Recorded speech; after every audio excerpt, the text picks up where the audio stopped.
크리스마스와 주일이 겹치는 뜻깊은 날입니다. 예수님께서 온 인류의 모든 죄를 담당하시고 우리의 삶을 구원하시기 위해서 하늘의 높은 보좌를 버리시고 낮고 천한 이 땅 위에 사람의 몸을 입고 오신 바로 그날입니다.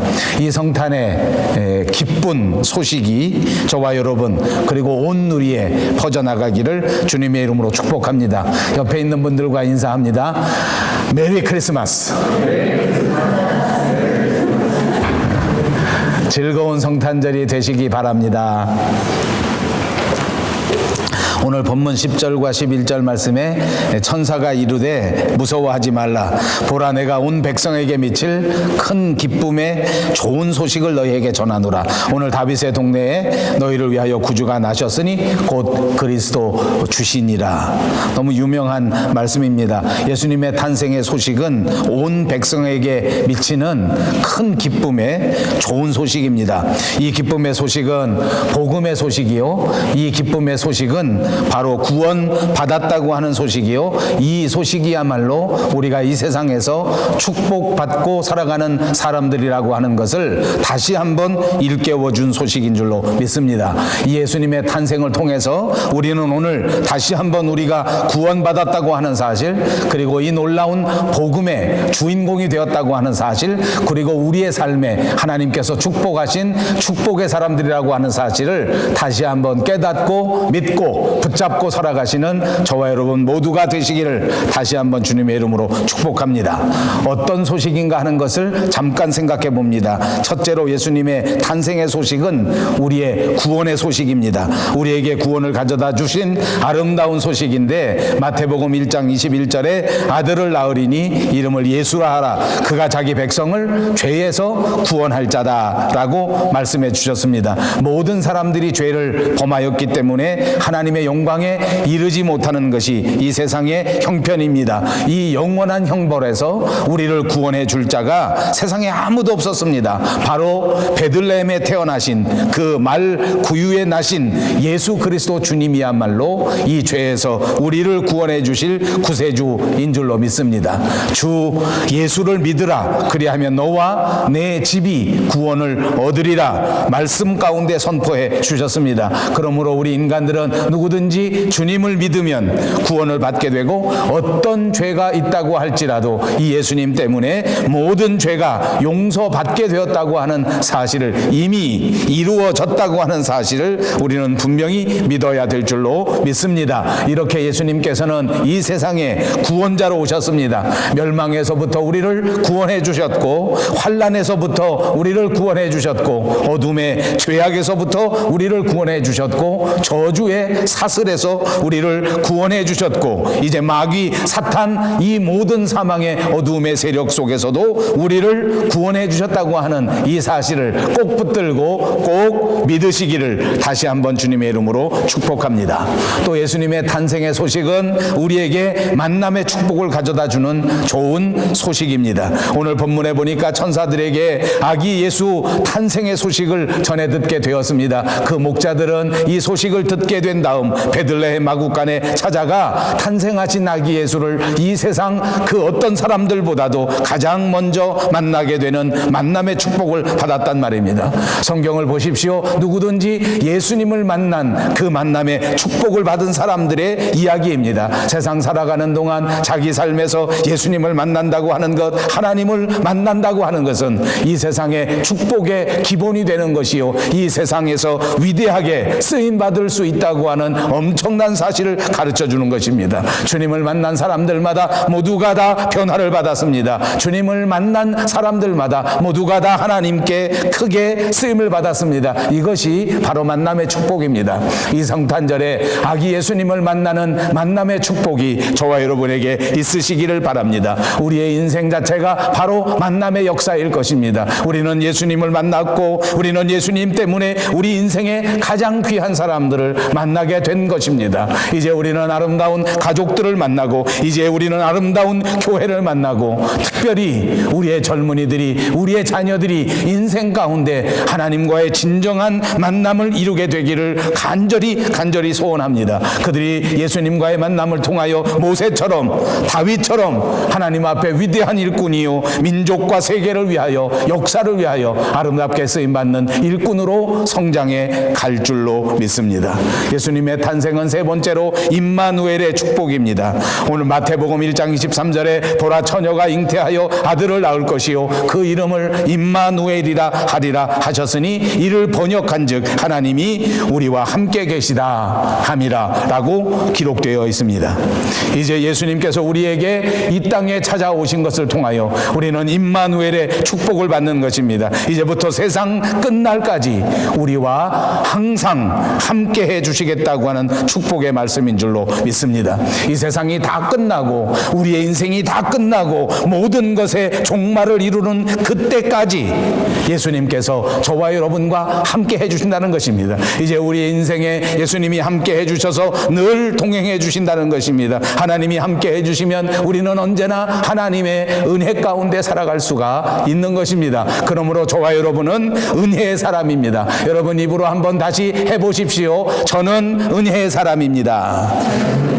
할렐루야. 하나님께서 은혜를 주십니다. 그러므로 세상의 모든 두려움에서, 세상의 모든 어려움에서 하나님이 우리를 은혜 가운데 인도해 주시고, 하나님이 우리를 은혜 가운데 붙잡아 주셔서 하나님의 길로 넉넉히 걸어갈 수 있도록, 이 세상 어떤 것에도 매이지 아니한 채 자유한 인생이 될 수 있도록 만들어 주실 줄로 믿습니다. 네 번째로 예수님의 탄생은 온 백성에게 미칠 큰 기쁨의 좋은 소식입니다. 본문 10절에 천사가 이르되 무서워하지 말라, 보라 내가 온 백성에게 미칠 큰 기쁨의 좋은 소식을 너에게 전하노라. 주님의 탄생은 우리에게 큰 기쁨을 주는 놀라운 은혜인 것입니다. 오늘 우리의 삶의 주변을 살펴보십시오. 모든 사람들이 슬픔 가운데, 걱정 가운데, 또 많은 사람들이 절망 속에서 살아가고 있습니다. 어떻게 하면 기쁨을 회복할 수 있단 말입니까? 시편 16편 11절에 보니까 다윗은 주께서 생명의 길로 내게 보이시리니 주의 앞에는 기쁨이 충만하고 주의 우편에는 영원한 즐거움이 있나이다 라고 노래했습니다. 그렇습니다. 참으로 주님 곁에는 기쁨이 있는 것입니다. 참으로 주님 안에는 즐거움이 있는 줄로 믿습니다. 우리 기독교는 바로 기쁨의 종교입니다. 주님과 더불어 살아감으로, 주님을 믿고 살아감으로 우리의 삶의 깊은 곳에서부터 늘 즐거움과 기쁨이 솟아난다는 것입니다. 우리가 예수를 믿습니다. 교회를 다닙니다. 그런데도 우리 마음속에 기쁨이 없다고 하면 우리는 뭔가 잘못되고 있다는 것을 깨달아야 합니다. 우리가 하나님 앞에 기도하는데 우리에게 기쁨이 오지 않는다면 무언가 문제가 생겼단 말입니다. 우리가 하나님의 말씀을 믿고 하나님의 진리 가운데 거하고 있는데 우리 심령 속에 항상 기쁨이 솟아나지 않는다면 우리 삶에 어딘가 문제가 생긴 것입니다.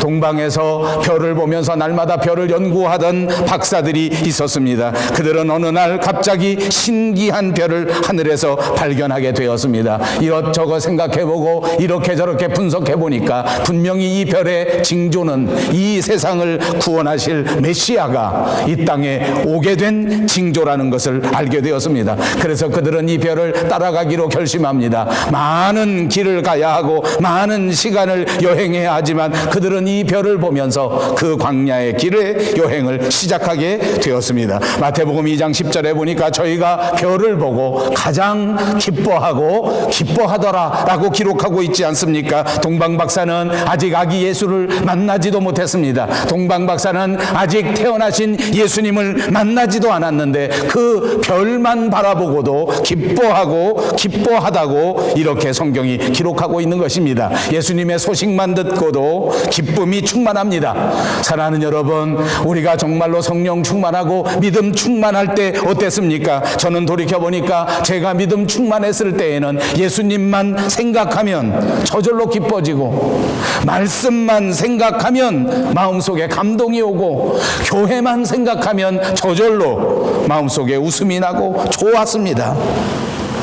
이렇게 기독교는 기쁨의 종교입니다. 예수님 생각만 해도 기쁜 것입니다. 예수님 상상만 해도 기쁜 것입니다. 그런데 안타깝게도 오늘 저와 여러분들 중에 많은 사람들은 이렇게 신앙생활을 하면서도, 이렇게 체험을 했으면서도, 이렇게 교회에 나오면서도 기쁨을 다 잃어버리고 말았습니다. 왜 그랬습니까? 기쁨을 빼앗겼습니다. 이 성탄절에 다시 한번 예수 그리스도를 재발견하시기를 바랍니다. 주님을 다시 발견한다면 주님이 주시는 그 기쁨과 그 즐거움이 저와 여러분의 마음속에 충만하게 이루어질 줄로 믿습니다. 예수님의 탄생의 소식은 또 평화를 가져다 주는 소식입니다. 본문 14절 말씀해 보니까 지극히 높은 곳에서는 하나님께 영광이요 땅에서는 하나님이 기뻐하신 자들 중에 평화로다 하니라 라고 기록했습니다. 이사야서 9장 6절에 보니까 이사야는 이렇게 말합니다. 한 아기가 우리에게 낳고 한 아들을 우리에게 주신 바 되었는데 그 어깨에는 정사를 메었고 그 이름은 기묘자라 모사라 전능하신 하나님이라 영존하시는 아버지라 평강의 왕이라 할 것이다. 평강의 왕이라. 예수님은 평강의 왕으로 이 땅에 오셨습니다. 예수님은 평화의 왕으로 이 땅에 오셨습니다. 누구든지 예수 그리스도를 영접하고 누구든지 그 마음에 예수 그리스도를 믿는 사람들은 마음의 평강을 누릴 수 있는 줄로 믿습니다.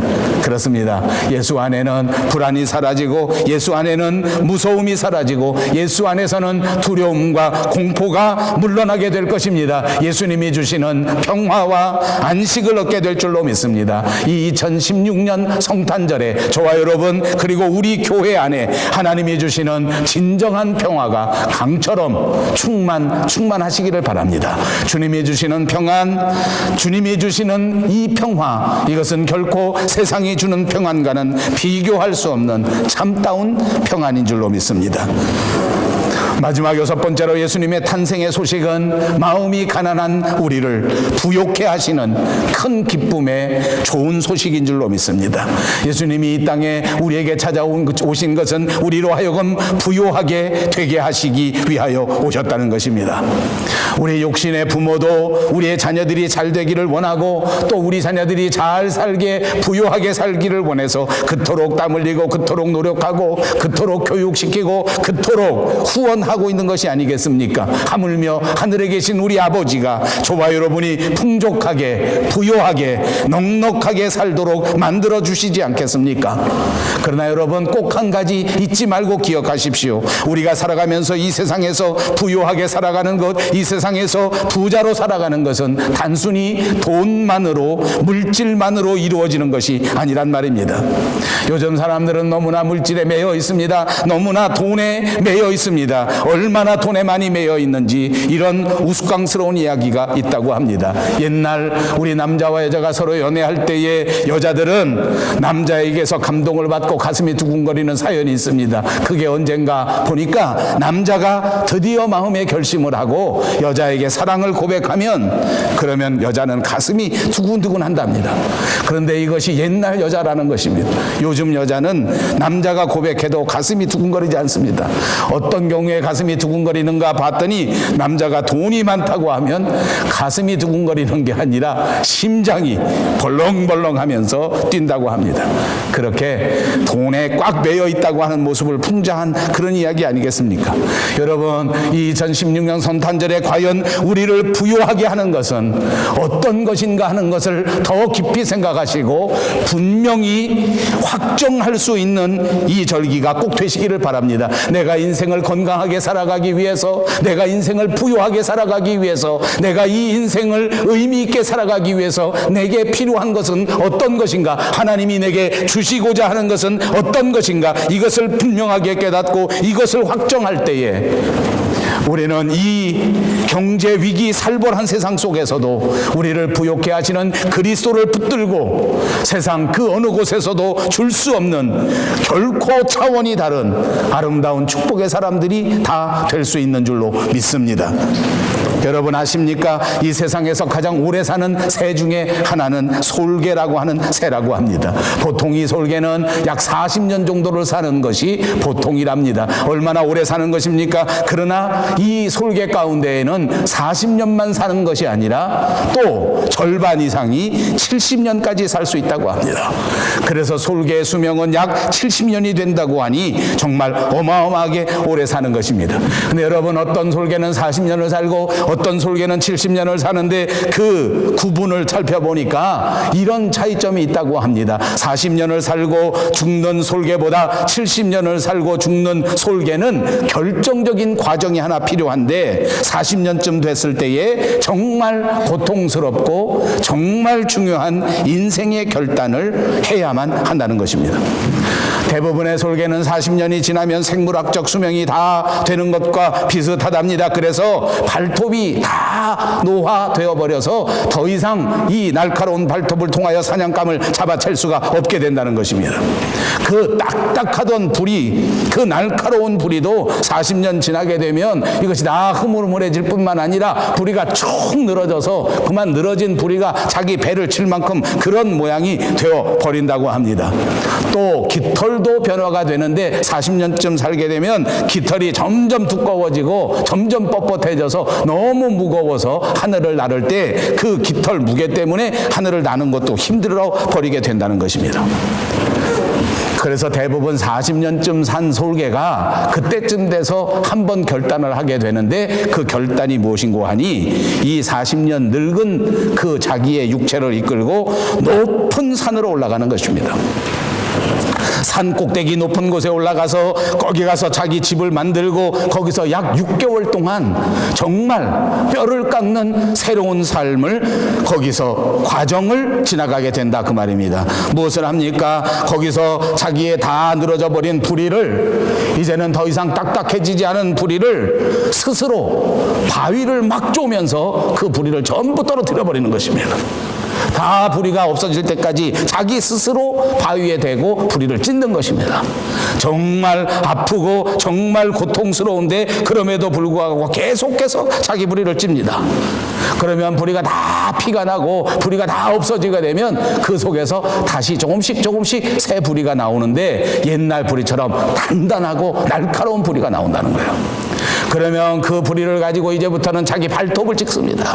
다 늘어져 버리고 다 두꺼워져 버려서 더 이상 다른 먹이를 잡아챌 수 없는 그 발톱들을 하나씩 스스로 다 뺀다는 거예요. 하나 뽑을 때마다 정말 아픔이 내 속에 전해지지만 그러나 그 아픔을 참고 하나씩 둘씩 다 노화되어 버린 발톱을 뽑아버립니다. 다 발톱을 뽑아버리니 또 그곳에서 새로운 발톱이 나왔습니다. 그것으로 끝이 아닙니다. 그 다음에 다 두꺼워져 버린, 그래서 무거워서 날아갈 때 힘들게 만드는 그 깃털도 하나씩 다 뽑아버립니다.